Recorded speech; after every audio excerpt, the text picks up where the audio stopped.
नमस्कार। प्राचीन ग्रंथ ज्ञान चैनल में आपका स्वागत है। आज हम आपको श्रीमद् देवी भागवत पुराण के तीसरे स्कंद में अध्याय 1 श्रवण करवाएंगे, जिसमें राजा जन्मेजय का ब्रह्मांडोत्पत्ति विषयक प्रश्न तथा इसके उत्तर में व्यास जी का पूर्व काल में नारद जी के साथ हुआ संवाद सुनाने का वर्णन किया गया है। तो आए श्रोताओं, हम कथा श्रवण करने से पहले चैनल को सब्सक्राइब करके वीडियो को पूरा देखें। तो चलिए हम वीडियो को शुरू करते हैं। जन्मेजय बोले, हे भगवान, आपने महान अम्बा यज्ञ के विषय में कहा है। वे अम्बा कौन हैं, वे कैसे, कहाँ और किस लिए उत्पन्न हुई हैं और वे कौन कौन से गुणों वाली हैं? उनका ये यज्ञ कैसा है और उसका क्या स्वरूप है? हे दयानिधान, आप सब कुछ जानने वाले हैं। उस यज्ञ का विधान सम्यक रूप से बताइए। हे ब्रह्मन, आप विस्तार पूर्वक ब्रह्मांड की उत्पत्ति का भी वर्णन कीजिए। हे भूसुर, इस विषय में अन्य ज्ञानियों ने जैसा कहा है, वह सब कुछ भी आप भली भांति जानते हैं। मैंने ब्रह्मा, विष्णु और महेश इन तीनों देवताओं के विषय में सुना है कि ये सगुण रूप में संपूर्ण जगत का सृजन, पालन एवं संहार करते हैं। हे पराशर सुत व्यास जी, वे तीनों देवश्रेष्ठ स्वाधीन हैं अथवा पराधीन, आप मुझे बताइए। मैं इस समय सुनना चाहता हूँ। वे सच्चिदानंद स्वरूप देवगण मरणधर्मा हैं अथवा नहीं? और वे आध्यात्मिक, आधिदैविक तथा आध्यात्मिक इन तीन प्रकार के दुखों से युक्त हैं अथवा नहीं? वे तीनों महाबली देवेश काल के वशवर्ती हैं अथवा नहीं? और वे कैसे तथा किससे आविर्भूत हुए? मेरी यह भी एक शंका है। हे मुने, क्या वे हर्ष, शोक आदि द्वंद्वों से युक्त हैं? क्या वे निद्रा एवं प्रमाद आदि से प्रभावित हैं? तथा क्या उनके शरीर सप्त धातुओं अन्न, रस, रुधिर, मांस, मेद, अस्थि, मज्जा, वीर्यत से निर्मित हैं अथवा नहीं? वे किन द्रव्यों से निर्मित हैं? वे किन किन गुणों को धारण करते हैं? उनमें कौन कौन सी इंद्रियां अवस्थित हैं? उनका भोग कैसा होता है तथा उनकी आयु का परिमाण क्या है? इनके निवास स्थान एवं विभूतियों के भी विषय में मुझको बतलाइए।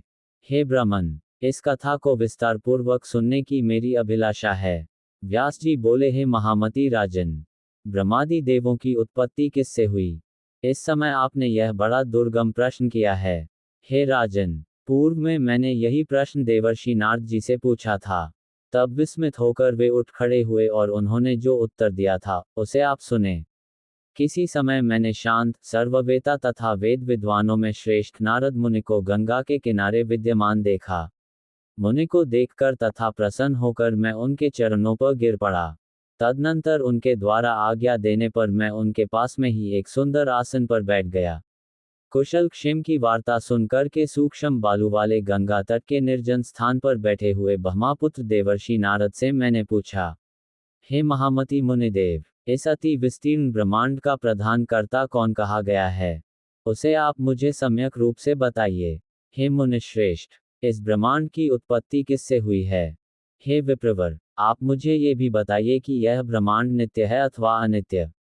ये ब्रह्मांड किसी एक के द्वारा विरचित है अथवा अनेक कर्ताओं द्वारा मिलकर इसका निर्माण किया गया है? किसी कर्ता के बिना कार्य की सत्ता संभव नहीं है।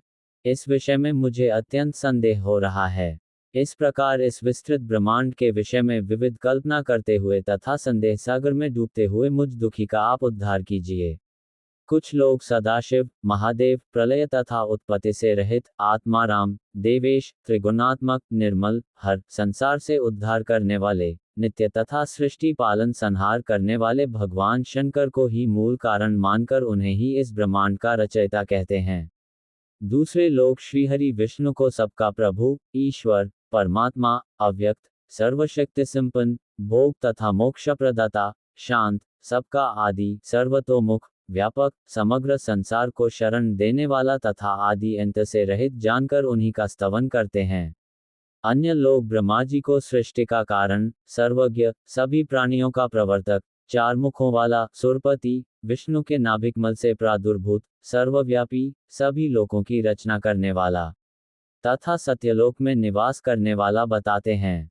कुछ वेदवेता विद्वान सर्वेश्वर भगवान सूर्य को ब्रह्मांड कर्ता मानते हैं और सावधान होकर सायं प्रातः उन्हीं की स्तुति करते हैं तथा उन्हीं का यशोगान करते हैं।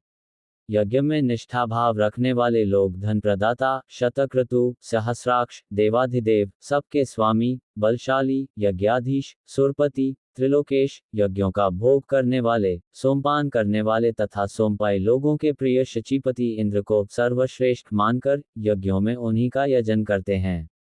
कुछ लोग वरुण, सोम, अग्नि, पवन, यमराज, धनपति कुबेर की तथा कुछ लोग हिरम, गजमुख, सर्वकार्य साधक, स्मरण मात्र से सिद्धि प्रदान करने वाले, काम स्वरूप, कामनाओं को प्रदान करने वाले, स्वेच्छ विचरण करने वाले, परम देव गणाधीश गणेश की स्तुति करते हैं।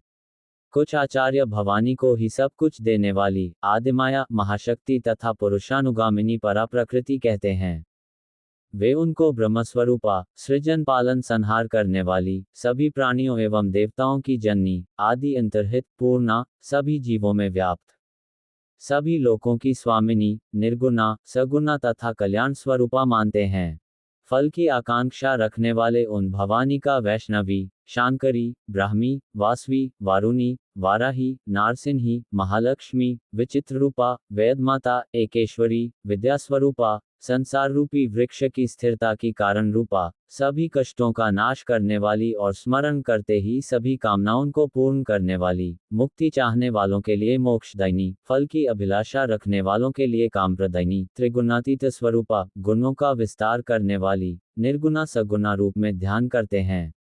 कुछ मुनीश्वर निरंजन, निराकार, निर्लिप्त, गुणहित, रूपहित तथा सर्वव्यापक ब्रह्म को जगत का कर्ता बतलाते हैं। वेदों तथा उपनिषदों में कहीं कहीं उसे अनंत सिर, नेत्र, हाथ, कान, मुख और चरण से युक्त तेजो में विराट पुरुष कहा गया है। कुछ मनीषीगण आकाश को विष्णु के परम पाद के रूप में मानते हैं और उन्हें विराट, निरंजन तथा शांत स्वरूप कहते हैं। कुछ तत्वज्ञानी पुराणवेता पुरुषोत्तम को सृष्टि का निर्माता कहते हैं। कुछ लोग कहते हैं कि इस अनंत ब्रह्मांड की रचना में केवल एक ईश्वर कदापि समर्थ नहीं हो सकता है। कुछ लोग कहते हैं कि यह जगत अचिंत्य है, अतः ये ईश्वरचित कदापि नहीं हो सकता। उनके मत में संपूर्ण ब्रह्मांड ईश्वर रहित है। ये जगत सदा से ही ईश्वरीय सत्ता से रहित रहा है और यह स्वभाव से उत्पन्न होता है तथा सदा से ऐसा ही है। ये पुरुष तो कर्तृत्व भाव से रहित कहा गया है और वह प्रकृति ही सर्वसंचालिका है। कपिल आदि सांख्य शास्त्र के आचार्य ऐसा ही कहते हैं। हे मुनिनाथ, मेरे मन में ये तथा अन्य प्रकार के और भी संदेहपुंज उत्पन्न होते रहते हैं। नाना प्रकार की कल्पनाओं से उद्विग्न मन वाला मैं क्या करूं? धर्म तथा अधर्म के विषय में मेरा मन स्थिर नहीं हो पाता है। क्या धर्म है और क्या अधर्म है, इसका कोई स्पष्ट लक्षण प्राप्त नहीं होता है। लोग कहते हैं कि देवता सत्वगुण से उत्पन्न हुए हैं और वे सत्यधर्म में स्थित रहते हैं। फिर भी वे देवगण पापाचारी दानवों द्वारा प्रताड़ित किए जाते हैं, तो फिर धर्म की व्यवस्था कहाँ रह गई? धर्मनिष्ठ और सदाचारी मेरे वंशज पांडव भी नाना प्रकार के कष्ट सहने को विवश हुए। ऐसी स्थिति में धर्म की क्या मर्यादा रह गई? अतः हे तात, इस संशय में पड़ा हुआ मेरा मन अतीव चंचल रहता है। हे महामुने, आप सर्वसमर्थ हैं, अतः मेरे हृदय को संशय मुक्त कीजिए। हे मुने, संसार सागर के मोह से दूषित जल में गिरे हुए तथा बार बार डूबते उतराते मुझ अज्ञानी की अपने ज्ञानरूपी जहाज से रक्षा कीजिए। नमस्कार, आज का वीडियो इतना ही। अगला अध्याय अगले वीडियो में। तब तक बने रहे हमारे YouTube चैनल प्राचीन ग्रंथ ज्ञान पर। धन्यवाद।